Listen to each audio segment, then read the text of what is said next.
টিনটিনের রকমারিতে সবাইকে স্বাগত। এই দেখো আমার টিনটিন রানী ঘুমাচ্ছে, আমার জাকি ডার্লিং ঘুমাচ্ছে, আমার মাতাজি ঘুমাচ্ছে, আর আমার কুতকুতু তো এই যে এই একটা, আর এটা কোথায় যাই না। আর এই হচ্ছে আমার মাইয়া এখন আলু ছাড়ছি। কী রান্না হয় বলো তো আজকে? আজকে মোচার তরকারি হবে। মোচাটা যে সেদ্ধ করে রেখে রাখা হয়েছে, ছোলে ভুলে গেছি সেদ্ধ করতে, ও হয়ে যাবে। আর পেঁয়াজ আদা রসুন দিয়ে হবে। সবসময় নিরামিষ, আজকে কিছু নেই সেরকম, এটাই ছিল। এই রসুনটা আছে, এবার আদা একটুখানি যেমন করি সেরকম। দেখি আগে রান্নাটা দেখতে থাকো।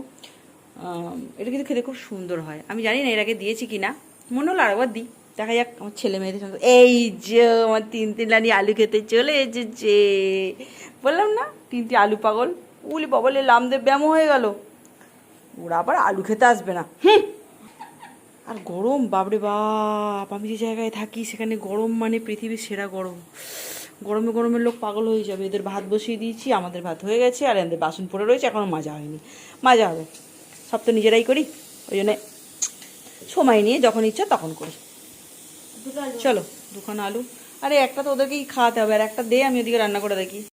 দেওয়া হয়ে গেছে, এটা একটুখানি লাল লাল করে ভাজা হলে মোচাটা দেবো, দিয়ে কষে রান্না হবে। এটা একটু নুন দিয়ে চাপা দিয়ে রাখতে হবে। আর এদিকে আলু কাটা হচ্ছে, একজন এই যে মাতাজির জন্য ছোট্ট একটা আলু খাবে বলে। টোতি আলু আমার টোতলে বাবাদের জন্য এনো আলু। ও বড় দিলে খেতে পারবে না, ওকে ছোট ছোট দুটো দিতে হবে। জানি তাই আমার আলুগুলো কেটে নিই। এবার মোচাটা দিয়ে দেবো। মোচাটা দিয়ে জল আছে, এটা আলুটা দিয়ে দেবো, কারণ সেদ্ধ হয়ে যাবে, ওটা ভাজা হয় না, ওটা এমনি নর্মাল সব একসাথে দেওয়া হচ্ছে। ওটা দেরিতে করা হয়েছে বলে। এবার এতে ধনে জিরে সব দিয়ে এটা কষা নুন হলুদ দিয়ে দিলাম। এবার একটু সামান্য চাপা দিয়ে ধুয়ে নিই। এই দেখ এক মুঠো ছোলা দিয়ে দিলাম, এবার আলুগুলো দিয়ে দিলাম। এইবার এটা কষতে থাকবো। মশলা কিন্তু এখন আমি দিইনি, এবার এটা ভাজা ভাজা হবে, একটুখানি জলটা মতো তারপর দেবো মশলা। শুধু রসুন দেওয়া আছে, এতে চাপা দিয়ে দিলাম। আবার যেহেতু নুন দেওয়া আছে, এটা একটু নরম হয়ে যাক, তারপর ধনে দেবো। 1 চামচে জিরে, 1 চামচে ধনে, 1 চামচি হলুদ, আর সাথে লঙ্কা গুঁড়ো। আজ কাঁচা লঙ্কা বাটিনি, তাই লঙ্কা গুঁড়ো দেবো। ভালো লাগে মাঝে মধ্যে লঙ্কা গুঁড়ো দিয়ে খেতে। যা চামচাটা নেই, কোথায় রেখেছি তার ঠিক নেই, অল্প করে একটু লঙ্কা গুঁড়ো দিয়ে দিলাম টেস্ট অনুযায়ী। এবার এতে দেবো একটু কাঁচা জিরে,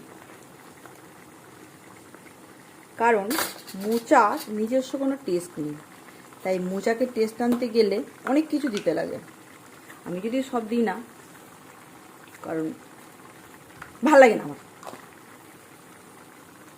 এবার নামাবো এটা, এবার এটা করতে থাকবো সমানে। কষা হয়ে গেলে মানে ভাজা ভাজা, এটা কিন্তু অনেক রকমভাবে করা যায়। নারকেল দিয়ে করা যায়, চিংড়ি মাছ দিয়ে করা যায়, ইলিশ মাছ দিয়ে করা যায়। আমি করছি আদা রসুন পেঁয়াজ দিয়ে, সাথে ছোলা, শুধু নিরামিষ করা যায় ছোলা দিয়ে, তো আমি আদা রসুন পেঁয়াজ দিয়ে খাবো আজকে, তাই আদা রসুন পেঁয়াজ দিয়ে করছি। ভাল লাগে খেতে, এটা বেশ ভালো লাগে খেতে, সাথে নুন মিষ্টি আন্দাজ মতো।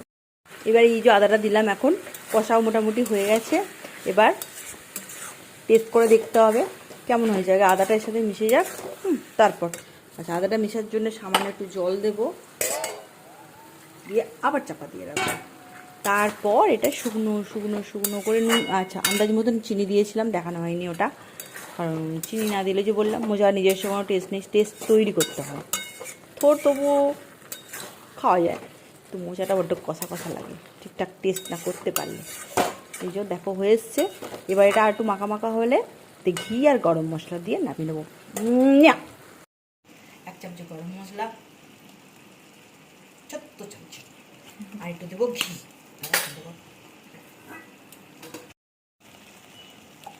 ঘিটা খেতে বেশি ভালোবাসি, মানে মন খুলে ঘি যখন দিই ঘি, ব্যাস হয়ে গেল রান্না। এটা দিয়ে ভালো করে দেখো পুরো চেঞ্জ হয়ে গেল, কি সুন্দর হয়ে গেল, মাখা মাখা, আরও ভালো মাখা মাখা হয়ে গেল। রান্না কমপ্লিট। মোচার ঘন্ট। এবার শুধু ভাতের পাতে পড়ার পালা। এবার এটাকে বন্ধ করে দিলাম, দিয়ে চাপিয়ে দিলাম, কমপ্লিট। পরে খাওয়া দাওয়া দেখাবো। ভাতের সাথে নিয়ে নিয়েছি, কত ভাত খাই দেখো। দেখো কত ভাত খাই। বহুত খানে वाला पार्टी हम लोग। चला।